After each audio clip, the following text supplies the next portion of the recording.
If I had to describe my sister-in-law in one sentence, I'd say she's a master manipulator who takes advantage of people without a second thought. My sister-in-law-to-be, Chelsea, is engaged to my brother Tom, and they're getting married in just a month. Earlier this year, they shared the big news with everyone after my brother popped the question on New Year's Eve. Tom was over the moon, and I could tell how much he adored her. He's always been the kind of guy who loves with his whole heart, and when he set his sights on Chelsea, there was no turning back. Naturally, our family was happy for him. He was in love, and we wanted to support him. So despite my own feelings about Chelsea, I tried to be happy for them too. But here's the thing. Chelsea and I have a history, and not a good one. In fact, I can't stand her. We went to high school together, and back then she was one of the worst people I had ever met. To put it bluntly, she was a nightmare. Chelsea was the queen bee, the stereotypical cheerleader who acted like the entire world revolved around her. And me? I was the exact opposite. I was the awkward, lanky, nerdy kid who preferred books over parties and never quite fit in. That was enough for Chelsea and her little clique of mean girls to make me their favorite punching bag. She didn't just tease me, she made my life a living hell. She would loudly mock my appearance, calling me names like pig or dork, just to get a reaction out of me. If I tried to walk away and ignore her, she and her friends would block my path, forming a circle around me so I couldn't escape. They would laugh, poke at me, taunt me until I felt completely powerless. It was as if she enjoyed watching me squirm, like my pain was entertainment for her. One of the worst memories I have of her is the day she took my glasses off my face and threw them on the ground and stomped on them with a smirk. My vision was terrible, so without them, I was practically blind. I had no choice but to stumble my way through the halls, bumping into walls and lockers while Chelsea and her friends howled with laughter behind me. I remember feeling so humiliated, so helpless, and so angry. During our prom, which is supposed to be one of the most magical moments of every teenager's life, she pulled a horrible prank on me. I had been so excited for the evening. My mom and I had spent hours searching for the perfect dress. And when we finally found a beautiful blue gown that hugged my figure just right, I felt like a princess. For once, I wasn't just the nerdy girl. I felt confident, excited, and ready to have a good time. My two best friends and I had decided to go together, making it a fun girls' night. We weren't worried about having dates. We just wanted to dance, laugh, and create amazing memories. But little did we know, Chelsea and her gang were lurking in the shadows, waiting to turn our special night into one of the most humiliating experiences of our lives. Everything was going great at first. The music was loud, the lights were twinkling, and for once I felt like I belonged. That was until one of my friends needed to use the washroom, and, as teenage girls often do, the other two of us decided to tag along. It seemed harmless, just a quick break before we got back to dancing. What we didn't know was that Chelsea and her friends had set a cruel trap for us. They had rigged a bucket of ice-cold water above the bathroom exit, tying it to a string so that when someone walked through, the bucket would tip over and drench whoever was underneath. And of course, their primary targets were me and my friends. So they waited, watching, whispering, giggling to themselves, just waiting for us to walk right into their little scheme. The moment we stepped out of the bathroom, it happened. One of us must have unknowingly pulled the string, and before we could even react, freezing cold water came crashing down on us. It wasn't just a splash, it was a full bucket soaking us from head to toe. The shock of the ice-cold water stole the breath from my lungs, and within seconds, I could hear the shrieking laughter echoing through the hallway. Chelsea and her gang stood there, doubled over in laughter, clutching their phones, recording every second of our misery. To them, it was the funniest thing in the world. To us, it was absolutely mortifying. My perfect dress, my special, carefully chosen dress, was ruined, clinging uncomfortably to my skin. My makeup was smeared, my hair dripping wet, and all I could do was stand there frozen in shock as the embarrassment settled in. But Chelsea didn't stop there. Oh no, she wanted to make sure our humiliation was permanent. That night, she uploaded the video onto YouTube with the cruel caption, "Ugly ducklings get water dunked in high school." The video spread like wildfire. It was humiliating to say the least. Almost everyone I knew back in my hometown watched the video and had a laugh. My parents were heartbroken for me, but there was nothing they could do to erase what had happened. That experience changed me. After high school ended, I made a conscious decision to cut ties with almost everyone from my past. I left for college, determined to rebuild myself. I worked hard, got into a well-respected university, and earned my degree. From there, I built a stable and fulfilling career, something I could be proud of. Somewhere along the way, I met Aaron, the love of my life. He wasn't just handsome, but kind, supportive, everything I could have ever wanted in a partner. We got married, and not long after, we welcomed our beautiful daughter into the world. For years, I have pushed the painful memories of high school deep into the back of my mind. I moved on, or at least I thought I had. Therapy has helped me heal and had given me the tools to work through the trauma and grow beyond it. My parents knew how much I had struggled and how hard I had worked to put the past behind me. Never in my wildest dreams did I think I would have to face my bully again. Never did I think that the person who had made my teenage years unbearable would somehow worm her way into my world as an adult. Started last year when my brother Tom told us he had someone special he wanted to introduce to the family. At the time, he had only been dating her for 3 months, but he already seemed serious about her. This was a big deal because Tom had never been the type to settle down. My parents and I were pleasantly surprised after years of watching him casually date without commitment. He finally seemed ready for something real. We were excited to meet this mystery woman and to welcome her into our family. Little did we know who she was. On the day of the event, the moment Tom walked into the room with Chelsea by his side, I felt like the air had been sucked out of my lungs. It was like being thrown straight back into high school, like all the years of healing and moving forward had just vanished in an instant. My heart pounded, my stomach twisted in knots, and for a brief moment I felt frozen in place. I could hardly believe what I was seeing. My husband, Aaron, immediately noticed my change in demeanor, and leaning in close, he whispered, "Are you okay?" I swallowed hard, my eyes never leaving Chelsea as I whispered back, "That's her. That's Chelsea, my high school bully." Aaron's reaction was instant. His eyes widened in shock and then narrowed in anger. He had heard all about what she had done to me back then. He knew the stories, the torment, the years of pain I had endured because of her, but I had never shown him a picture of her before. So this was the first time he was seeing her in person, and now here she was, standing right in front of us with my brother.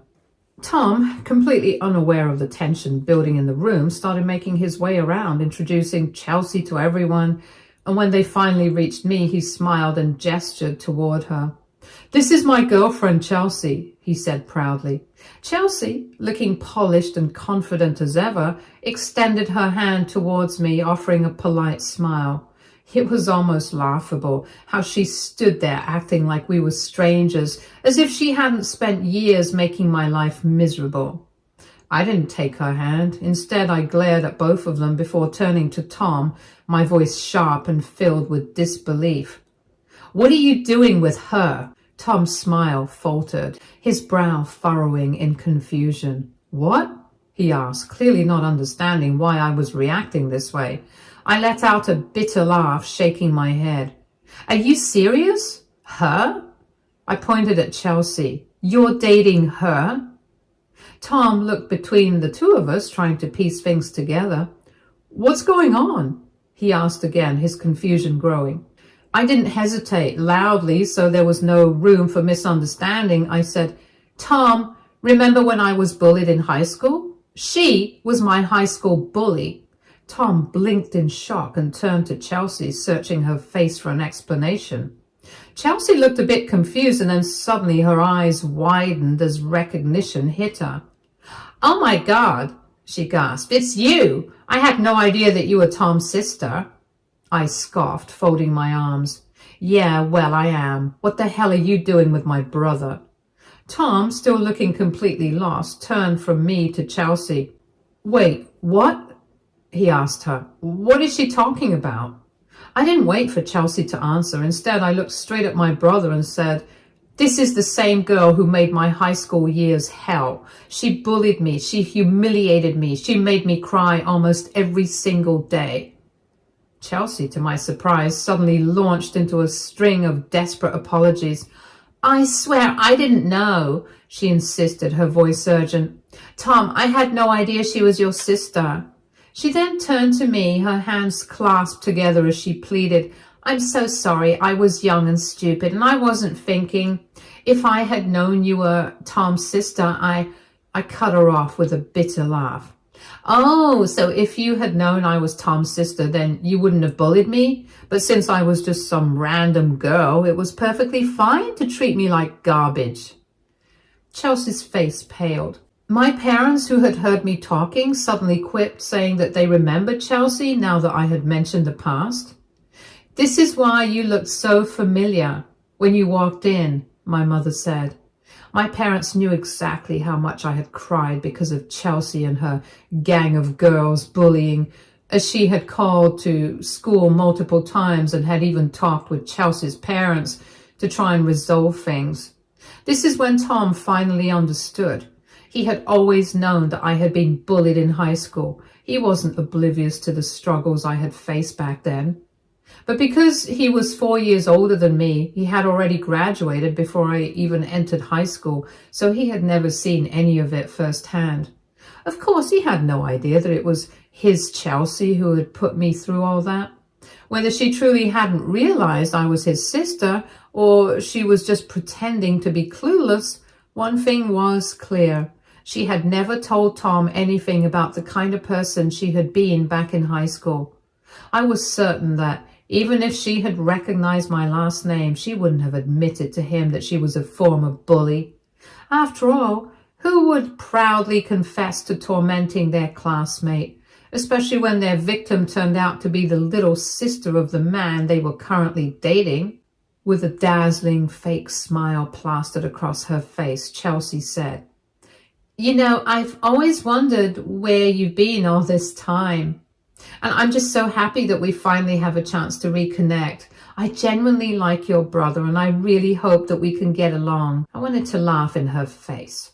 Wondered where I was. The same girl who made my life a living hell, who laughed while I was humiliated over and over again, and who uploaded a video for the whole world to mock. She had been wondering about me? Please. It was the most obvious attempt at damage control I had ever seen. But for Tom's sake, and for the sake of keeping the peace, I swallowed my anger and forced myself to stay quiet.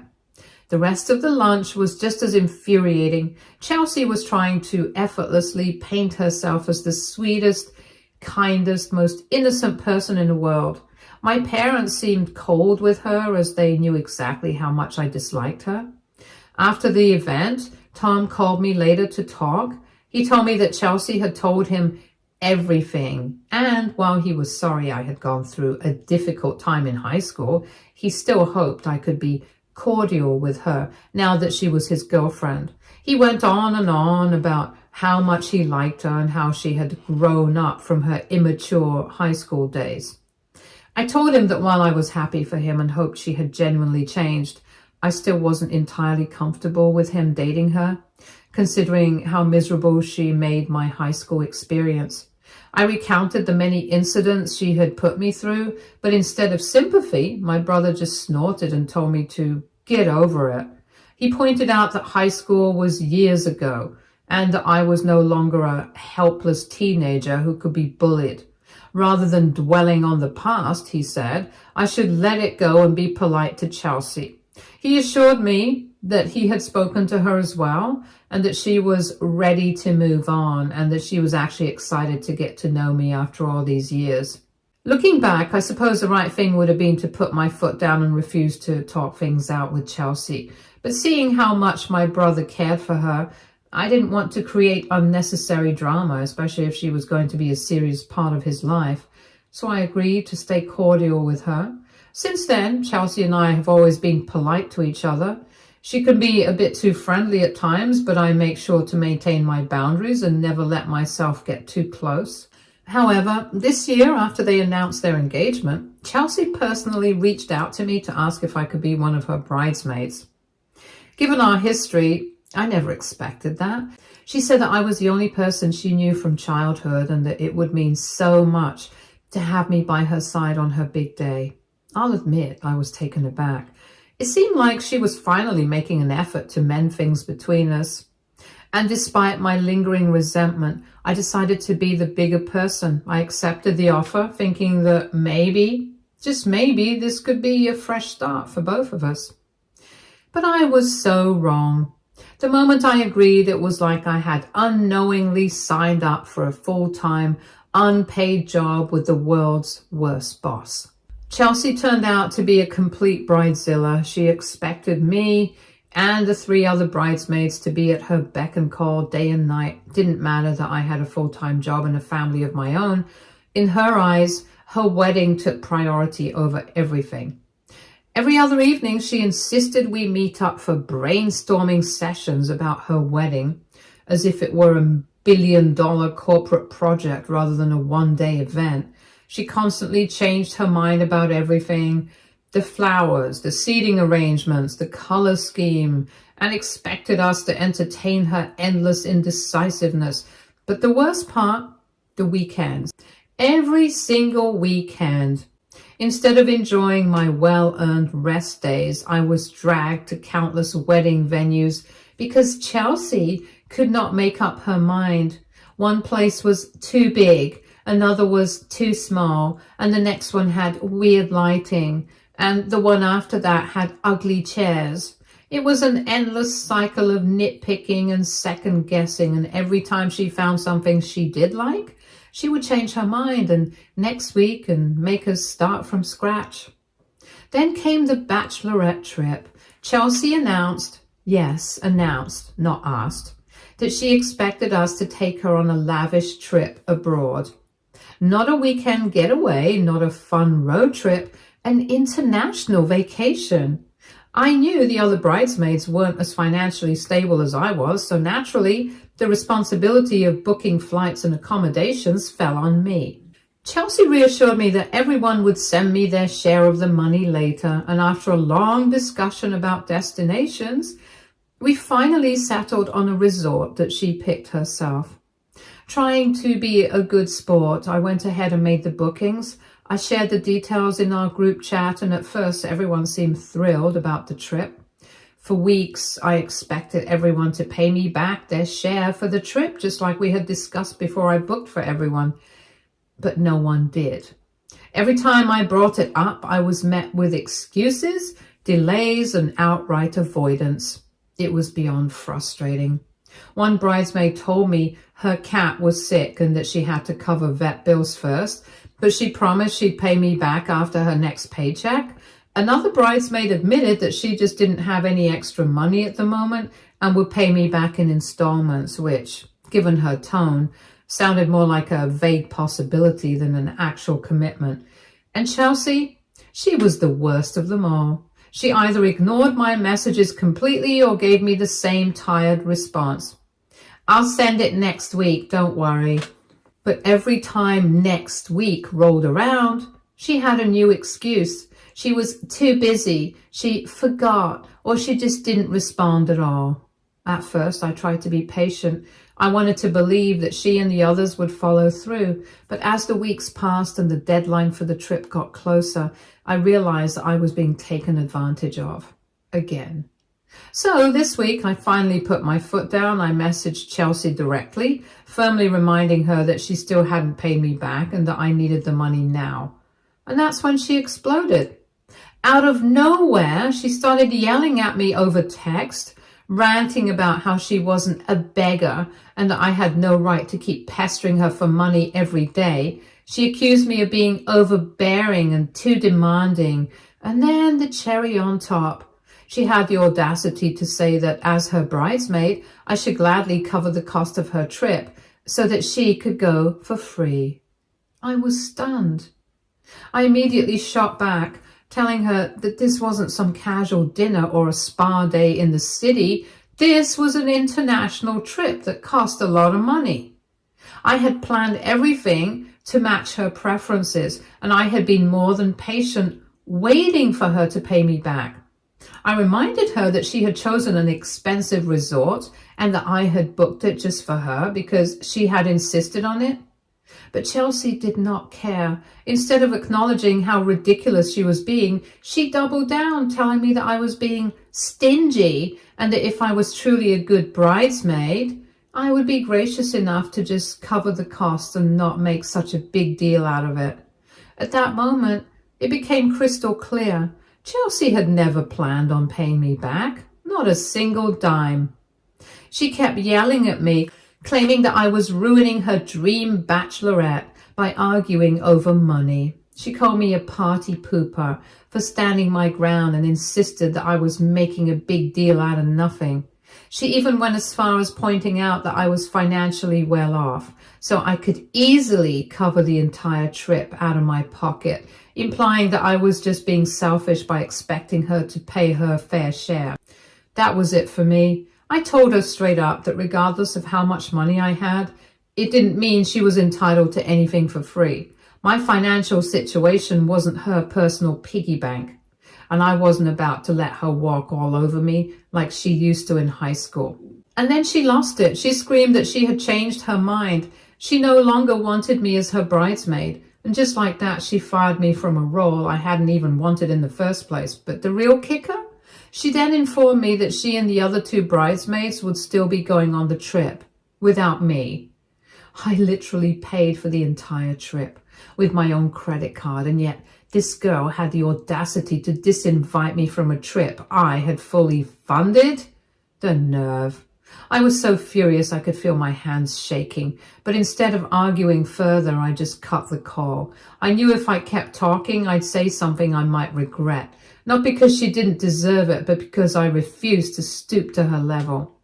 But now I have half a mind to cancel every single one of those bookings, because if Chelsea thinks she's going to waltz onto a trip I paid for without even acknowledging what she's doing, she's got another thing coming.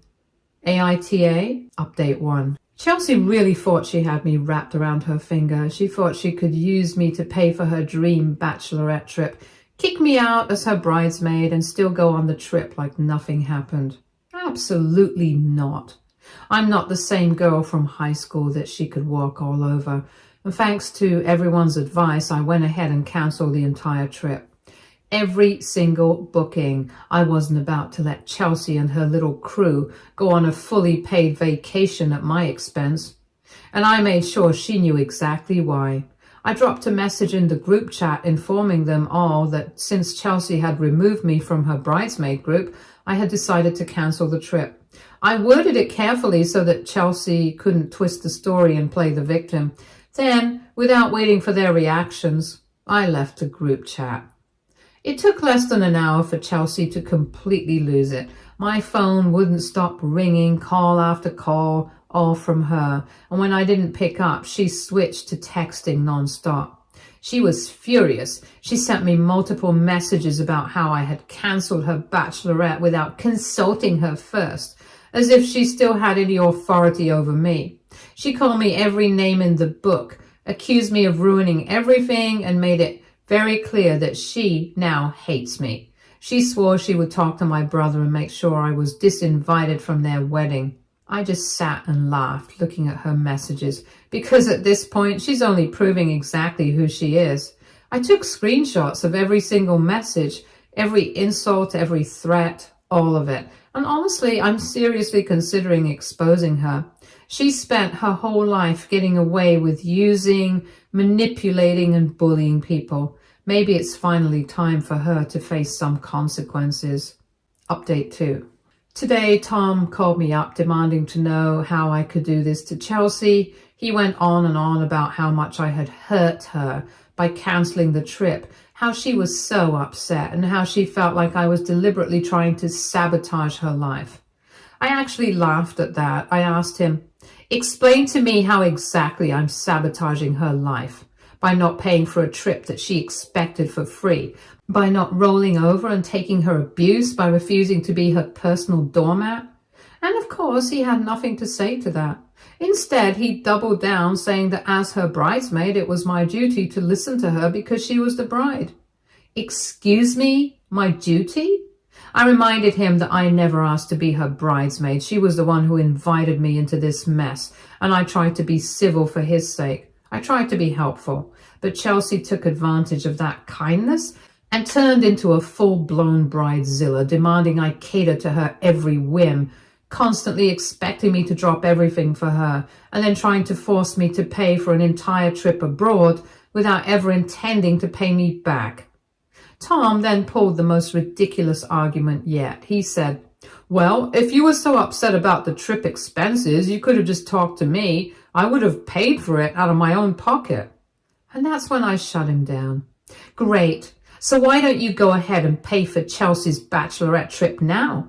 You can still book the same resort, buy her flight tickets, and handle it all yourself. Problem solved. That way, there's no reason for you to be calling me about this, because my issue isn't with you.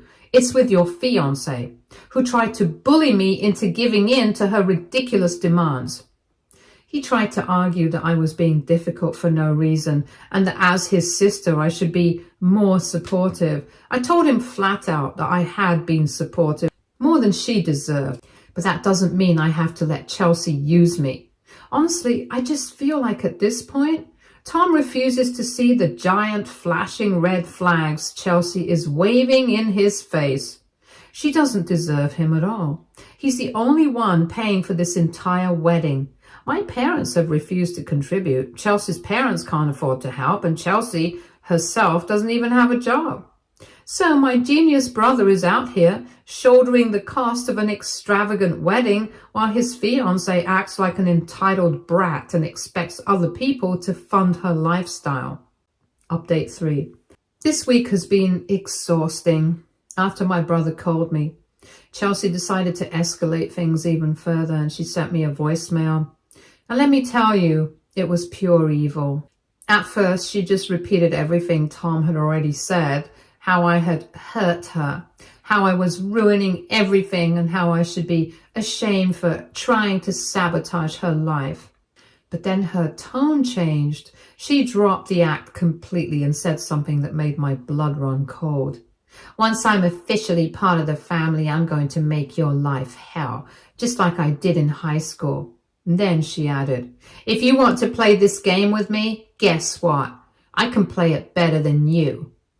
I sat there listening to the message over and over, completely baffled. What game? Not paying for her bachelorette trip wasn't some strategy. It was my money and my right to say no. I wasn't playing anything, but Chelsea, she clearly was. I let my husband listen to the voicemail, and he was furious. That was the final straw. Enough was enough. He and I both decided that we shouldn't take this anymore. I opened up a family group chat and added everyone, my parents, my brother, Chelsea, and all our relatives. Then I laid everything out, and I told him everything from the way Chelsea bullied me in high school to the way she used me as a personal assistant for her wedding, to how she expected me to fund her bachelorette trip without ever intending to pay me back. I didn't stop there. I attached screenshots of her messages and, most importantly, the voicemail. I let everyone hear it for themselves.